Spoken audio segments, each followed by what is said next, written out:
So, let me start with a story that in many ways pulled me into this. I think I do recount it in the book. I think I did. It doesn't matter. I'll probably say it different than I said it in the book anyway. Well, my first 15 years as a priest, I was stationed in Cincinnati, and I used to make my yearly retreat down at the monastery of Gethsemane in Kentucky, which was a nice 2-hour ride. And over the years, the monks there had gotten to know me. And when I was doing that retreat in 1985, the abbot approached me and he said, "Richard, we would like you to give our retreat next year to the community." Well, you've got to know, this is rather intimidating. I looked young then, I still had hair, and these were these old venerable monks, the age I am now. And I thought, what does this frivolous Franciscan have to say to these Cistercian contemplatives who've given their whole life to wear the mantle of contemplative? I said, "Are you sure you want me?" He said, "You are my choice, and you're the choice of the whole community."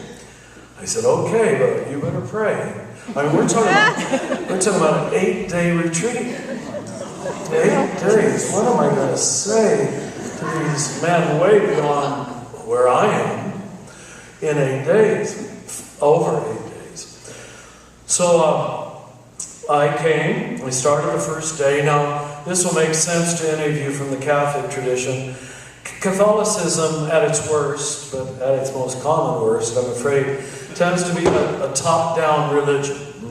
It doesn't necessarily encourage, it doesn't realize this, but it doesn't really encourage inner experience. It's all trust the outer experience that the papacy or the bishops or the priests or the tradition hand you. And that's not entirely bad, but it leaves one half of the mystery largely uncharted and unexperienced.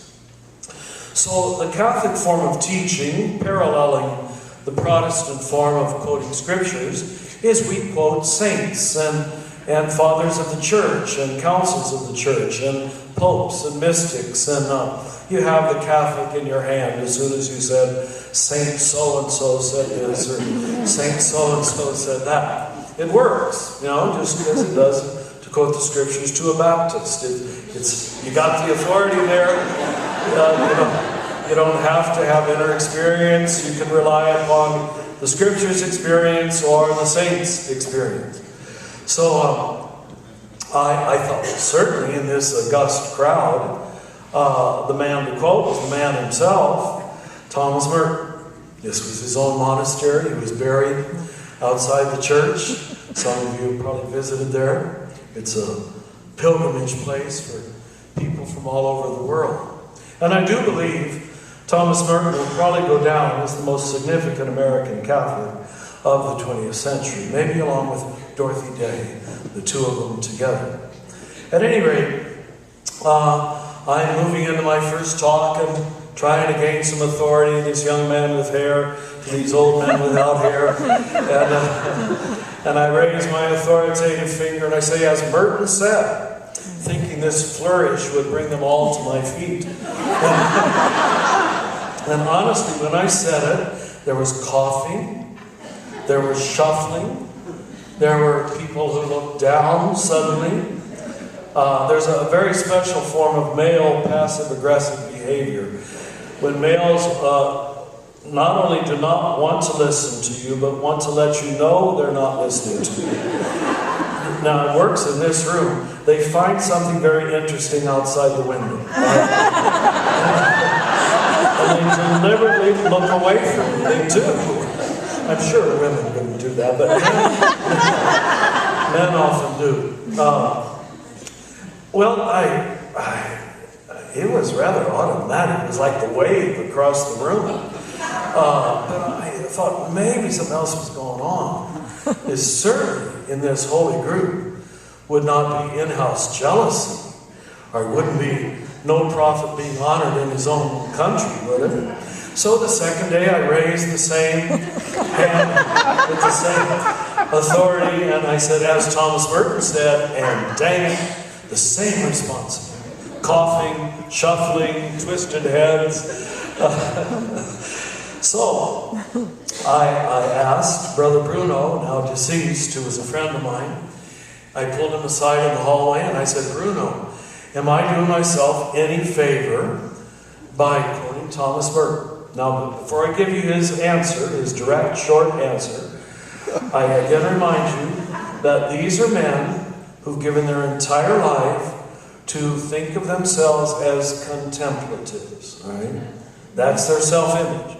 That's their persona. That's why they're the strictest order in the church. They go for the real, you know? Whereas frivolous Franciscans, we drink beer and run around. He said, no, Richard, a lot of the community did not like him. Now here's the answer. He told us we were not contemplative. We were just introverts.